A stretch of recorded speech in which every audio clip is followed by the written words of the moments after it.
ఆంధ్రప్రదేశ్ రాజకీయాల్లో ఈ మధ్య అందరి దృష్టి ఒకే ఒక నియోజకవర్గం మీద పడింది. అదే గుంటూరు తూర్పు. అసలేమైందక్కడ? కేవలం 5 ఏళ్లలోనే ఓటర్ల తీర్పు ఎందుకిలా తలగిందులైంది? ఈ ఒక్క రిజల్ట్ మనకు, అంటే ప్రజలకు, పాలనకు మధ్య ఉన్న సంబంధం గురించి ఏం చెప్తోందో రండి లోతుగా చూద్దాం. సరే, మన విశ్లేషణకు కేంద్ర బిందువు ఇదే, ఆంధ్రప్రదేశ్లోని గుంటూరు తూర్పు నియోజకవర్గం. ఇక్కడి వీధులు, ఇక్కడి వార్డులు, ముఖ్యంగా ఇక్కడి ప్రజలిచ్చిన తీర్పే మన పరిశీలనకు ఆధారం. చూడండి, కథ మొత్తం యొక్క గ్రాఫ్లోనే ఉంది. రాజకీయాల్లో 5 ఏళ్లు ఎంత పెద్ద మార్పు తీసుకురాగలవో చెప్పడానికి ఇంతకంటే పెద్ద ఉదాహరణ అవసరం లేదు. 2019లో ఒక పార్టీ వైపు బలంగా ఉన్న గాలి 2024 పూర్తిగా ఇంకో దిశకు తిరిగింది. ఈ నమ్మశక్యం కాని మార్పు వెనకున్న పజిల్ను ఇప్పుడు విడదీద్దాం. ఓకే, మన విశ్లేషణ ఎలా ముందుకు సాగుతుందంటే, ముందుగా గుంటూరులో వచ్చిన మార్పును చూద్దాం.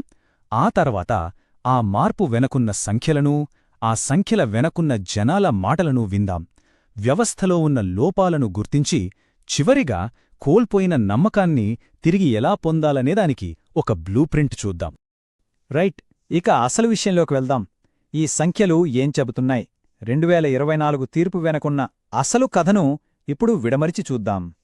మీరు స్క్రీన్పైన చూస్తే 2019లో వైఎస్ఆర్సీపీ విజయం సాధించింది.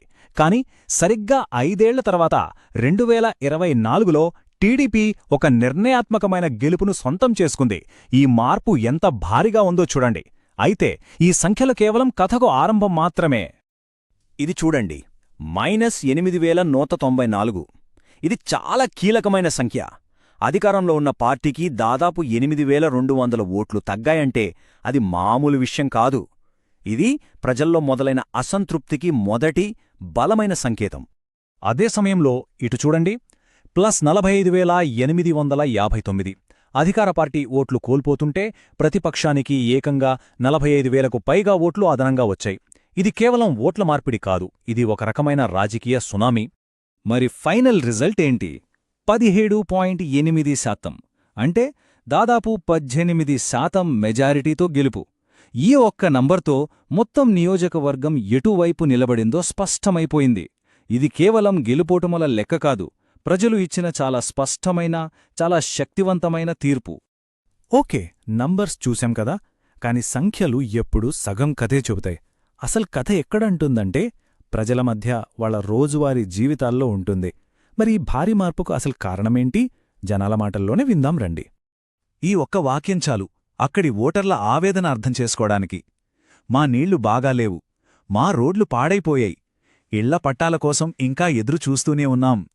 చూశారా, వారి రోజువారీ జీవితాలను ప్రభావితం చేసే ఈ చిన్న చిన్న సమస్యలే వారి ఓటుని శాసించాయి. వాళ్ల దుంతుక ఇది. ఇవి కేవలం అక్కడో ఇక్కడో ఉన్న సమస్యలు కావు, ఇవి నెరవేరని వాగ్దానాలు. మురికివాడల్లో మంచినీళ్లు లేకపోవడం, నగరంలో ఏళ్ల తరబడి రోడ్లు పూర్తి కాకపోవడం, శివారు ప్రాంతాల్లో అభివృద్ధి పనులు ఆగిపోవడం, ఆ నింటికన్నా ముఖ్యంగా అర్హులైన పేదలకు ఇంటి పట్టాలు అందకపోవడం. ప్రతి చోటా ప్రజలకు కనిపించింది నిర్లక్ష్యం. ఆ నిర్లక్ష్యమే పాలకులపై ఉన్న నమ్మకాన్ని పూర్తిగా దెబ్బతీసింది. సరే, ప్రజల అసంతృప్తి ఒకవైపు, కాని ఎన్నికలంటే కేవలం అసంతృప్తి మాత్రమే కాదుగదా, వ్యూహాలు కూడా ఉంటాయి. మరి ఈ ఎన్నికల్లో ఓడిపోవడానికి, గెలవడానికి కారణమైన ఆ వ్యూహాత్మక తప్పిదాలు, అవకాశాలు ఏంటో ఇప్పుడు చూద్దాం. ఈ తీర్పు వెనుక ప్రధానంగా 4 కారణాలు స్పష్టంగా కనిపిస్తున్నాయి.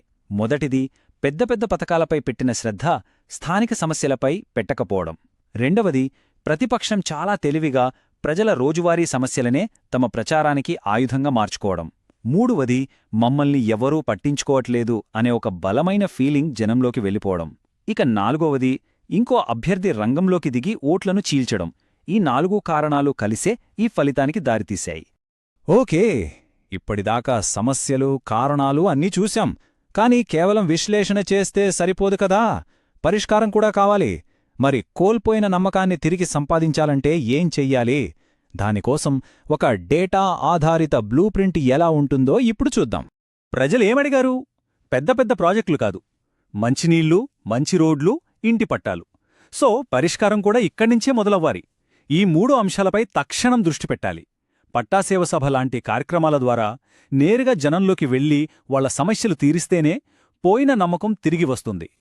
ఇది కేవలం ప్రచారం మాత్రమే కాదు, ఒక పూర్తిస్థాయి వ్యూహం. దీన్నే చతుర్ముఖ సిద్ధాంతం అనొచ్చు. అంటే శివుడిలా ప్రత్యర్థుల ప్రచారాన్ని వ్యూహాత్మకంగా తిప్పికొట్టాలి, విష్ణువులా మన కోర్ ఓట్ బ్యాంకును కాపాడుకోవాలి, బ్రహ్మలా కొత్త వర్గాల మద్దతును సంపాదించాలి, ఇక దుర్గలా మన ప్రచారానికి, మన కార్యకర్తలకు రక్షణగా నిలవాలి. ఈ 4 కోణాల్లో పనిచేస్తేనే విజయం సాధ్యమవుతుంది. గుంటూరు తూర్పులో జరిగిన ఈ కథ మనకు చాలా పెద్ద పాఠం నేర్పుతోంది. ఇదేదో ఒక నియోజకవర్గానికో ఒక పార్టీకో సంబంధించిన విషయం కాదు.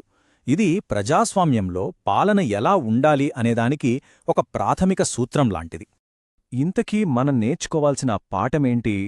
చాలా సింపుల్. నాయకులు జనానికి అందుబాటులో ఉండాలి, వాళ్ల కష్టాలు వినాలి, వాళ్ల చిన్న చిన్న రోజువారీ సమస్యలను పట్టించుకోవాలి. అది చెయ్యకుండా ఎన్ని పెద్ద పథకాలిచ్చినా, ఎన్ని గొప్ప మాటలు చెప్పినా ఓటర్లు తమ తీర్పుతో చాలా గట్టిగా సమాధానం చెప్తారు. గుంటూరులో అదే జరిగింది.